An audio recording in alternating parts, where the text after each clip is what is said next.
And we're live. And this week on season 7 of Book Chat Live, because I've been off in the US, so we're starting a new season, we have the amazing author, Janice Papworth. So welcome to the show, Janice. Hi, Tim. Thank you for having me. So, very briefly, before we get into your book choices, can you describe what sort of books you write and what sort of books you like reading? So books have been a constant for me through my whole life. I've had pleasure from books since a very young child. I was an only child. Obviously, we didn't have the internet or anything like that. I'm an avid reader. The big difference nowadays is that I read on my Kindle and I can take as many books as I want, wherever I want, which is amazing. I think I took 6 books on my honeymoon and was worried I was going to run out over 2 weeks. Yeah. So, used to get a bit panicky on a 2-week holiday if I could get enough books in my case. But I love reading on my Kindle now. Yeah.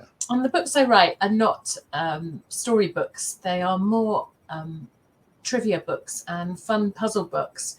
And I like a bit of a laugh in life. I think life's a bit too short to be serious all the time. So I try and write books, create books really that are fun to give as gifts, that make people laugh when they see the covers, and they sell well, especially at Christmas when people are looking for stocking stuffers. Okay. Well, should we go on to your first book then? Yeah. First book recommendation, not your first book. Your first book recommendation. Right, here we go. How to Disappear by Gillian McAllister. So why did you pick this book then? Well, I really enjoyed it. I got into it, and it's about a family where the teenage girl has witnessed a crime, a murder, and they have to go into witness protection. But it's a problem because they're a blended family, and so the dad in the family has a daughter of his own, and this is his stepdaughter, and he has to make the decision whether to go into witness protection with the wife and the stepdaughter, or whether to stay in contact with his own daughter. And really, he misses his wife. He loves her very much, and it's how to disappear and get them back together without being compromised in the witness protection. Yeah. So I do like psychological thrillers. I like the the page turning aspect, the unexpected. Do you like that kind of book? Yeah. Well, I mean, actually, I do like that kind of book more than a lot of other books, like pure romance, for example. I prefer this guy for that. So what was it? Was there anything specifically about this particular book?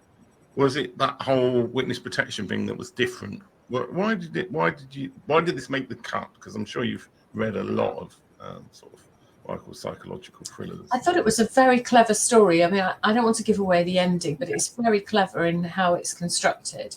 And it's very honest, because you think yourself, if you went to witness protection, could you really give up all your friends and family? Or would you be trying to contact, a brother or a sister or a best friend?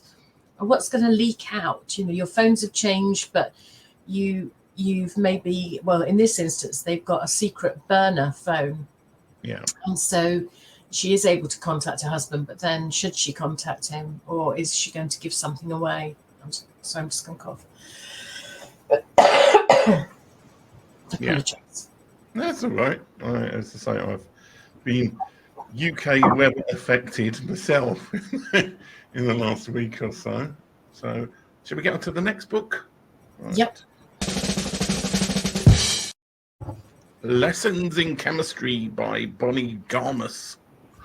Oh, the lady in this, I've forgotten her name now. The strong Elizabeth Zott is such a lovely character. She's so wonderful, and she's such a strong woman in a time when women were expected to stay at home and do the dishes. And I've realized that is a theme through quite a lot of my books. But this book is an absolute bestseller, and I just had to read it. In fact, I knew it was going to be good. I actually saved it for a plane trip because I wanted to make that plane trip go fast and enjoy the book. And Elizabeth, she's not afraid to ask for what she wants, and she gets away, but she doesn't get it in quite the way she expects. And it's set in the 1950s, I think, and she's a chemist. So in the 1960s, she's a chemist, and she's doing research work, but the men don't really take her that seriously, and she proves them wrong. But she ends up on a cookery show on television, and the way she presents the cookery show is by presenting it as a chemistry lesson. And I understand it's actually been made into a Netflix film, but it's not the same as the book. It's not as good as the book. I haven't watched it because I don't want to spoil the book, because I love Elizabeth Zott and I really don't want to spoil that. She's it's quite a feminist book about, not about women are better, but about being equal to men. And Elizabeth proves that to the men that she encounters. So, from your experience of reading books, do you think you prefer characters over plot or plot over character? Or do you think it has to be the mix of the two that makes a good book? I think it has to be the mix of the two. I mean, I don't like to be able to second guess the twists. I'd rather be somebody who's surprised. And it's that page turning thing, isn't it? I read at night before I go to sleep, and it's, can you stay awake and read another chapter? Or I just read another couple of pages before I turn the light out. And that's the sign of a good book to me. I do like strong characters, and I know that a lot of the books that I'm recommending now have got strong female characters in them. But I also think you need a good plot. And years ago when I was younger, I used to read things like romance. But now I read more interesting books, I think, where it's not obvious what's going to happen in the story. And so, yeah, Lessons in Chemistry really stood out for that. Yeah, I think I've heard of the Netflix. I think I've heard of the Netflix show rather than the book, so it's interesting that. Oh, you must read the book, Tim. It's absolutely incredible. Really, really good. Okay, let's go into the next book. Somebody I Used to Know by Wendy Mitchell. So I do like a mix of fiction and non-fiction. And with non-fiction, I don't tend to read like celebrity biographies. It's more memoirs of real people doing real things, but things I wouldn't normally do or experience. So I've read books about people who climb Everest, or people who've been to prison. Jeffrey Archer's prison diaries were very interesting. But this is about Wendy, and she gets early onset dementia. And bless her, she's just recently died, actually, of her own choice. But she explains how the dementia affects her. How, for example, she wants to live independently, and she moves to a smaller cottage because she can't take the noise in the city. But when she gets there, her daughter comes around and says, "Why are you wearing those clothes? They're the same ones you had on yesterday." And she says, "Well, I've got another set, but they're in the washing machine." And her daughter says, "No, you've got loads and loads of clothes." But she can't see the wardrobe doors. She doesn't understand that they're doors, and she's got to open them to see her clothes. So after that, she has to leave the doors of the wardrobe open so that she knows that the clothes are there. And she has all these little tips and tricks about how she's coping with the dementia and living on her own. And I think she was an advocate for the Dementia Society as well. And she doesn't understand that doors, if doors are closed in her house, she doesn't understand they lead to another room. So she has to leave the doors open so she can see what's beyond. You know, she doesn't remember to eat, so she has to make notes, and she has to have alarms set, and she has to ask people for help when she wants to get somewhere. And it's a cruel disease, but if you haven't got it yourself and you're trying to help people who have, knowing what it's like from their experience is really valuable. And I think her book is, you know, it's heartbreaking, but it's also highly valuable to people that are coming after her and treading the same path. Yeah. Do you read non-fiction as well as fiction? Oh yeah. Well, I've got.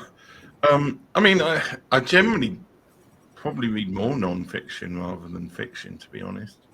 And this show has actually been fantastic for book recommendations. Over and above the little pennies I get from Amazon income from this show, I do get a huge amount of book recommendations. And this is the kind of book that I probably will get around to reading at some point. I've got a huge backlog of books to read or listen to as audiobook. But this sounds like the sort of one. I do tend to go for the more poignant ones, if that makes sense. So if somebody on the show says this is the book that kind of made a big difference, I will at some point get around to reading it or listening to it. So yeah, There's so many people my age that have got parents with dementia. Yeah.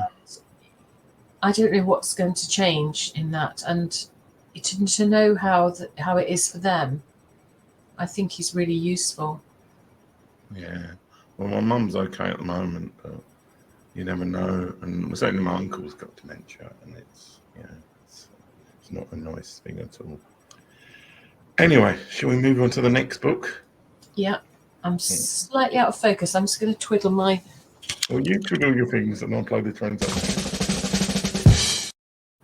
Right. And The 7 Husbands of Evelyn Hugo.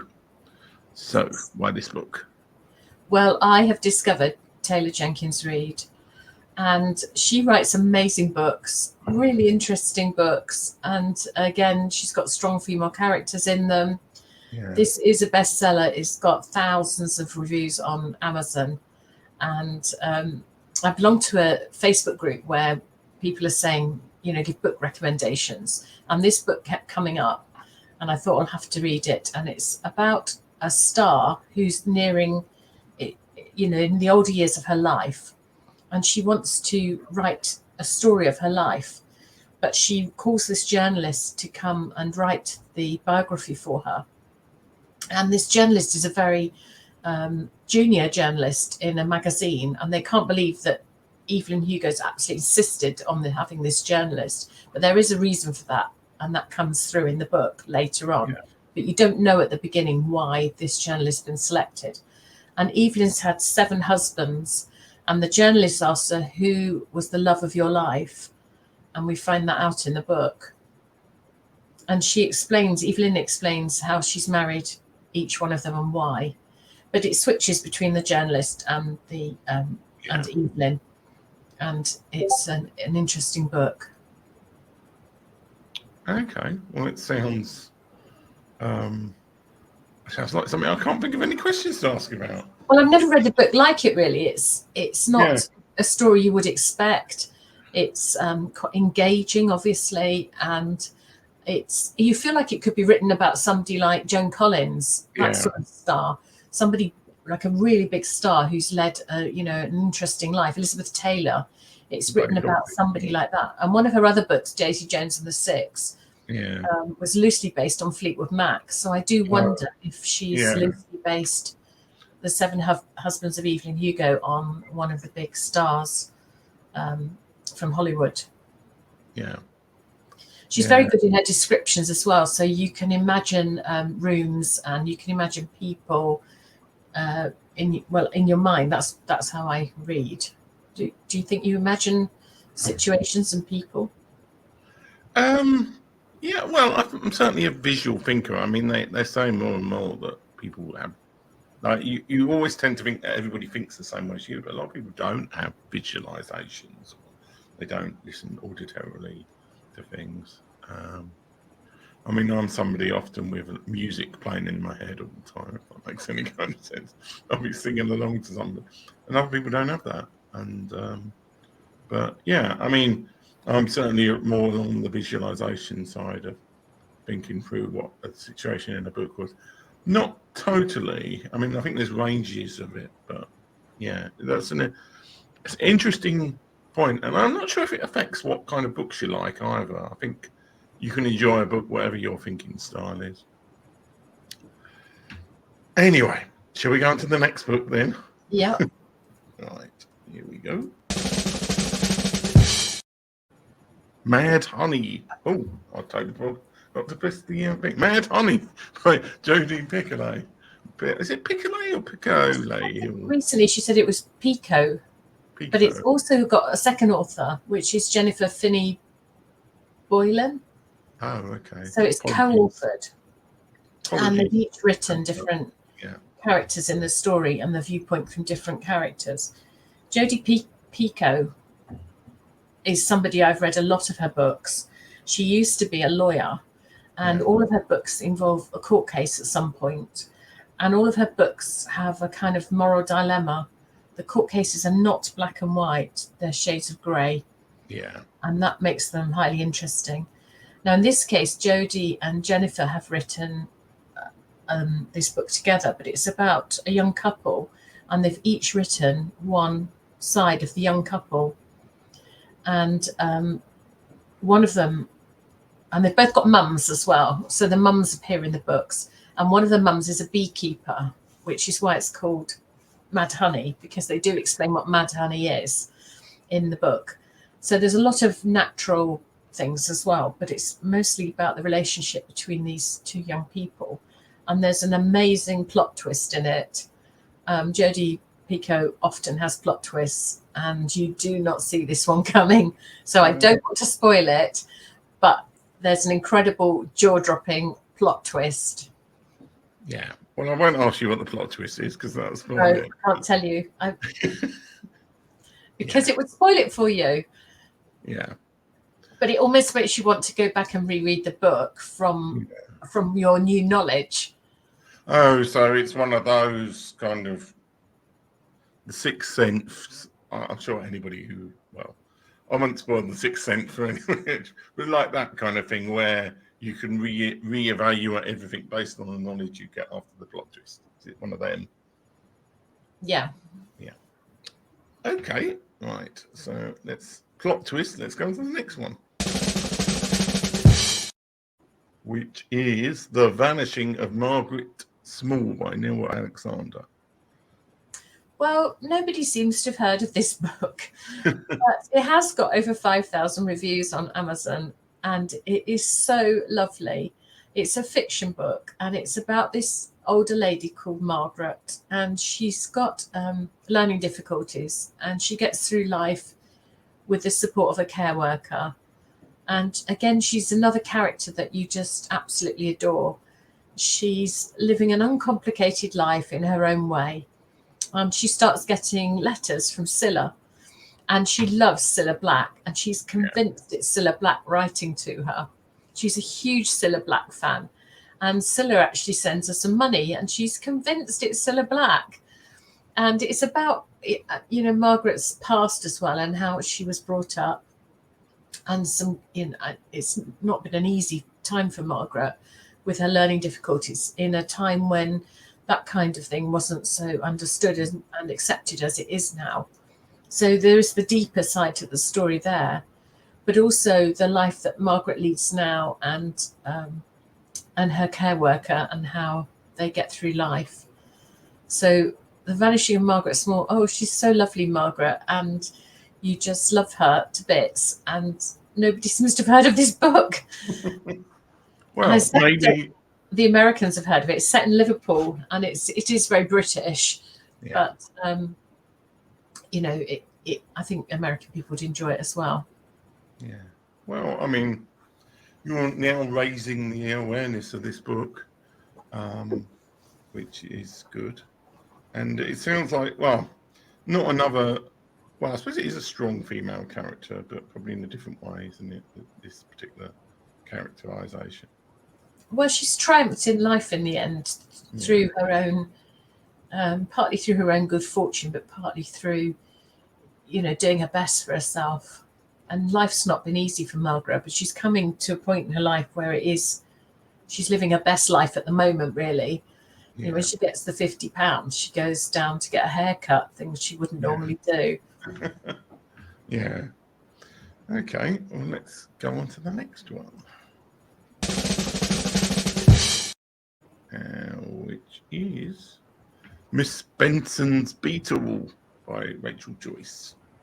So people will know Rachel Joyce because she wrote The Unlikely Pilgrimage of Harold Fry. But this book is about two ladies who go in search of a rare beetle in tropical rainforest or jungle.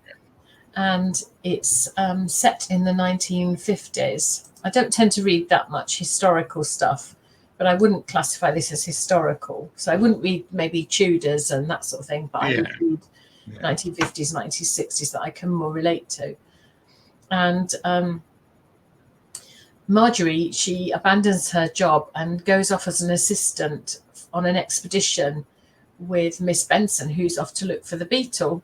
And it's about the relationship between the two women and how they can sort of soldier through and live in primitive conditions, because she's looking for this extremely rare beetle. And the reason she's looking for it is that her father told her about it, and she's had this in her mind for quite some time. And this book's won awards, and I've even given this to people and they've really enjoyed it. And it's great for anybody who's working in or studying in that kind of environment. If they're doing biology or marine biology, or they're doing plants or anything like that, people who love gardening, I'm sure they'd all love Miss Benson's Beetle. Yeah. Well, it sounds like a kind of is it a comedy, or is it what sort of genre? There's some darker moments in it. Yeah, there is some comedic moments in it, and there's some darker moments too. But it's an interesting story again. Although it's got these two strong ladies in it, it's still an interesting story. You want to know why this has happened, and why are the things that happen to them on the way. They have to get this ship to get over to the sort of jungle where the Beetle is. Wild by Cheryl Strayed. Strayed. Well, she actually gave herself the name Strayed because of what she did. This was made into a film with Reese Witherspoon, and I actually saw the film on a plane when you sort of like flipping through to see what there is, and it was so interesting. I went out and read the book, and it is a true story. Cheryl Strayed is somebody who's set off to conquer her demons, really, by walking the Pacific Crest Trail. And I didn't realize how long that trail is, because it goes all the way from Mexico up the whole of the west coast of America. And she walks the whole thing. And also how she has to be so self-reliant on that trail, in how she has to find water and filter it. And she hasn't got a lot of money, so she posts herself parcels on ahead to so when she gets to some of the camping grounds, she can go to the post office and pick up the parcel. And the parcel will have money in to get her through the next bit, because she hasn't got a lot of money, so she ekes out that way. And it will also have maybe some chocolate in there or something like that, where she's sent herself on ahead. But she's quite a rookie. It's a bit like, if you've enjoyed The Salt Path, then Wild is even better, because she sets off without much of a clue. She can barely get her rucksack on. Somebody has to go through it with her and take stuff out. But it's not just about the walk. It's about the death of her mother and how she deals with those demons while she's on the walk, and some of the people she meets later on in the campsites or she passes on the trail. And they have to sign in and out of different sections of the trail with logbooks, so that the authorities know who's on any bit of the path at any time. So she sees the same people. She sees them signing in and out. She passes them, or they pass her. It's a very interesting book. It's so good. I made my book club read it. I was like, you've all got to read Wild by Cheryl Strayed.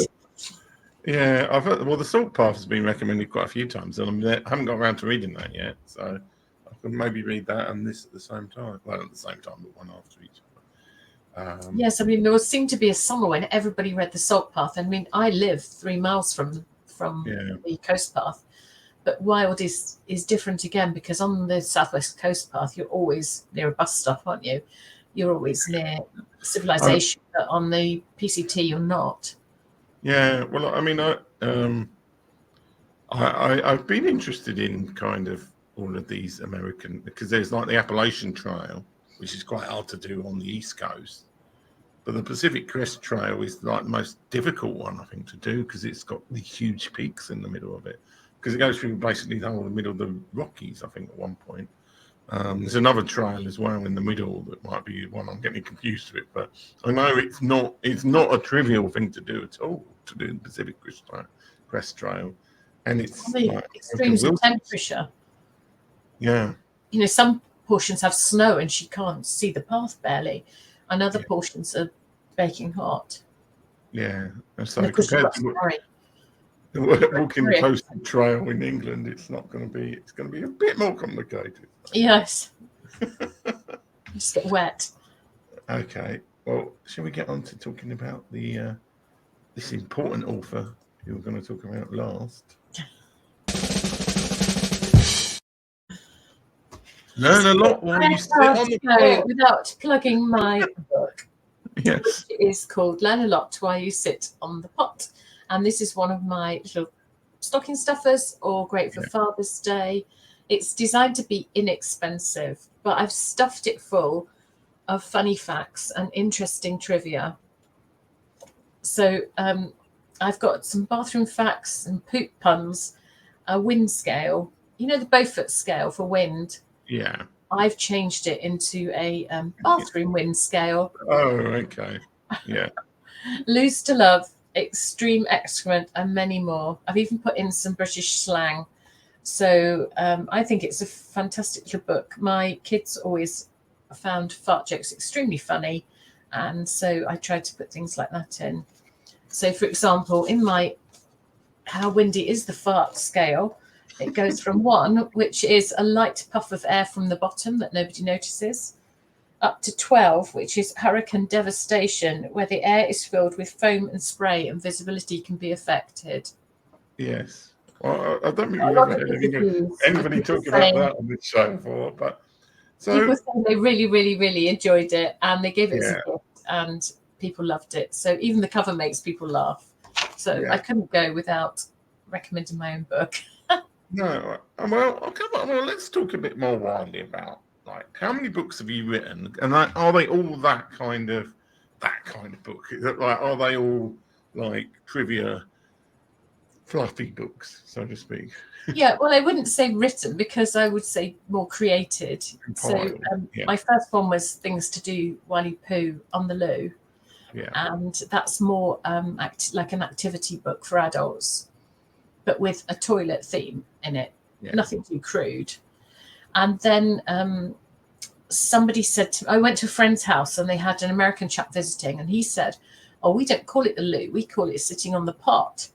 So that's when I thought I better learn a lot while you sit on the pot.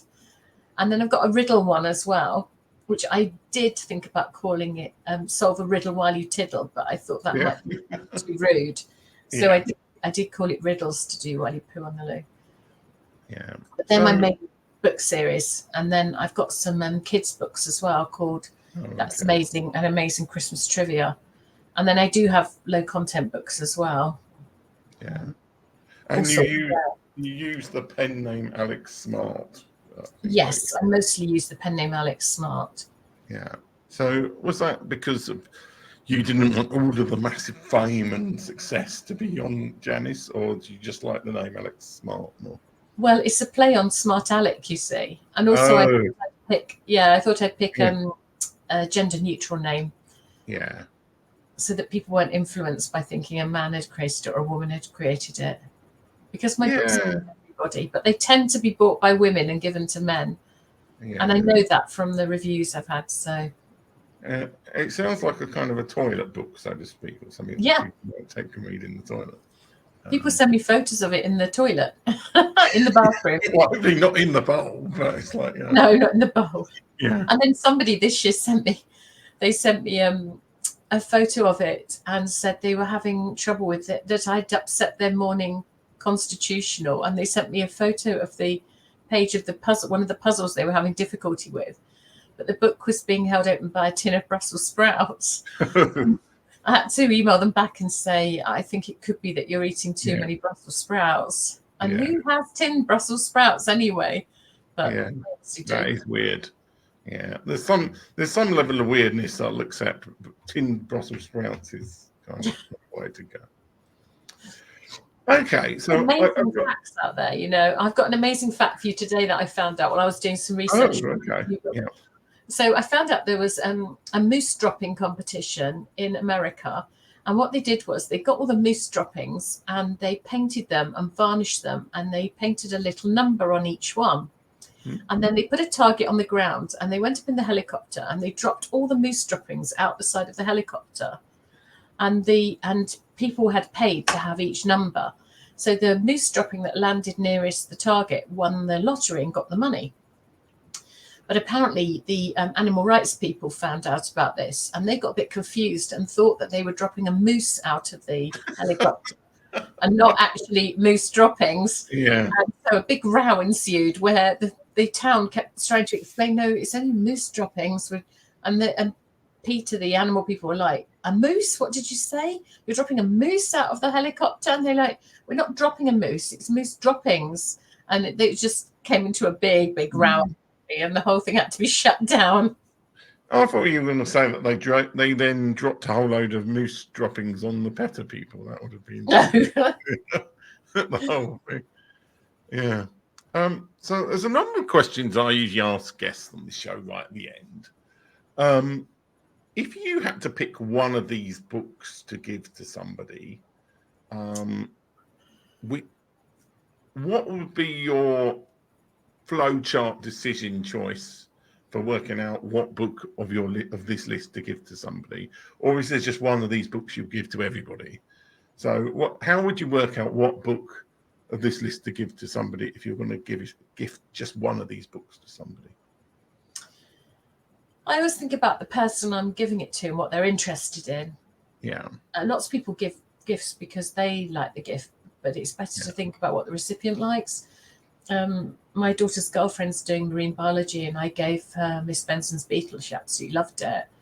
But somebody else I gave lessons in chemistry to because they were more into that kind of thing. So it's hard to say really. I mean, the Wendy Mitchell one, the dementia one, is too dark really. It's not a feel-good book in a way, but most of the others are. So I'd probably go for one of the feel-good ones. I'd probably go for Margaret Small because it's such a feel-good book, and I don't think many people have read it, whereas there's a chance they will have read Lessons in Chemistry. Yeah. So I would say I would go for the Vanishing of Margaret Small. Okay. Because you seem to be on a one-woman mission to publicise that book. Right to Neil Alexander. Do you want me to send you a copy, Tim? Well, the trouble is, like, normally the best way is I listen to most books on audio books. I've got piles of books that people have given me, paperback books, just sitting there. And I'm like, when am I going to read them? I don't know. So I wonder if I should have like a book giveaway of all the paperback books that people have given me, which lots of them are very good books, and some of them I've listened to as audio books. Just kind of like somebody what did they? Profit First. Somebody gave me not recently. It's not a bad book, but I was like, I'm just listen to it as an audio book. So I've actually got a little book library at the top of my drive. So I got somebody in the village to make it for me. The village hall funded it, and it's a big wooden chest, and inside I've got 9 tubs of books, and anybody in my village can come and take a book, borrow a book, donate a book, whatever they want to do. I don't mind, because I just think it doesn't help us authors because we don't get the royalties, but I think it's so lovely. A book is such a comfort and a pleasure that people should be able to read. And sometimes people do discover new authors through book banks. Yeah. I think in America it's called the Little Library, but I'm in big support of them. So you could start one of those, Tim, and put all your books in that. Well, there are some in the local area around me. I haven't yet. I think I did put one of my books in one of them once, but maybe I should go around and start distributing these books into those book banks. There's a couple around here. Spread the love. Yeah. So, the other question is, like, what are you working on next? Have you got any, like, what to do when you tiddle with a fiddle or something going on next? I've just published the Bathroom Hog Activity book. And that's for people who hog the bathroom when somebody else is frantically banging on the door and they don't come out. But yeah, I'm working on another puzzle book at the moment, and I'm also working on a book of campfire stories for kids. Yeah. So I've got quite a few things going on. And when the first book you wrote, like, how did that process start? Did you just suddenly decide you were going to write one of these books, or like was this something you spent years thinking, like, oh, I really want to write a book that people have in the toilet, or what was the process of actually because most authors, it's not they just decide to do one. It takes years or usually some amount of angst or something to do it. So how was the process with you? My head is full of ideas. I do have a lot of ideas, and I have to pick the one that's most that's going to be, a passion project really. But when my kids grew up, I never knew what to put. Oh, I'm going to in their Christmas stockings. I'm talking about older kids. I mean, kids that Father Christmas doesn't come to anymore. Older teenagers, and my eldest child has got allergies, so you couldn't put a lot of food items in. You couldn't put toiletries in, and it's what to put in a Christmas stocking for somebody like that. And all I knew was that they loved these diarrhea ditties they used to sing. When you're walking around the town and your pants are turning brown, diarrhea. And I started from there. You're sitting in a tree, it trickles. Yes. And they loved them, and they made them laugh. And what's better than a laugh, really? Laughter is, they say it's the best medicine, and I want to make people feel happy. And so I created this book, and that's what inspired me really, to have something to put in their stockings. And it wasn't just me. I could see on Mumsnet that everybody was stuck about teenage sons, what to put in their stockings. And was looking for something new and different every year, because girls in a way are a bit easier. You can put in makeup, or you can put in toiletries, but he couldn't even have shower gel or anything because he was allergic to all this stuff. So it was much harder to know what to put in. So I used to put in things like a can of silly string, or those paracord bracelets. I used to have, I found a loop once, a jeweler's loop. They're not very expensive. And you can see the most amazing detail on banknotes. So I used to put things like that in. But yes, my books are just the right size to go into a. So it sounds like you did the whole. What they kind of say is write your blog post with one person in mind. It sounds like you wrote the book basically for that purpose, and then it's like, well, why not make it available to everybody? Is that kind of the thinking? Yes. Well, yeah, other people have got that problem too, haven't they? Yeah. If you can write a book that solves a problem for somebody in non-fiction, fiction's different, because the problem you're solving there is you're entertaining them. But in non-fiction, you need to solve a problem for somebody. Yeah. Okay. Well, on that note, I think we'll solve a problem and finish the show. And it's been great to talk to you, and great to talk to you about your books. And thanks so much for being on the show. Well, thank you very much for having me, Tim.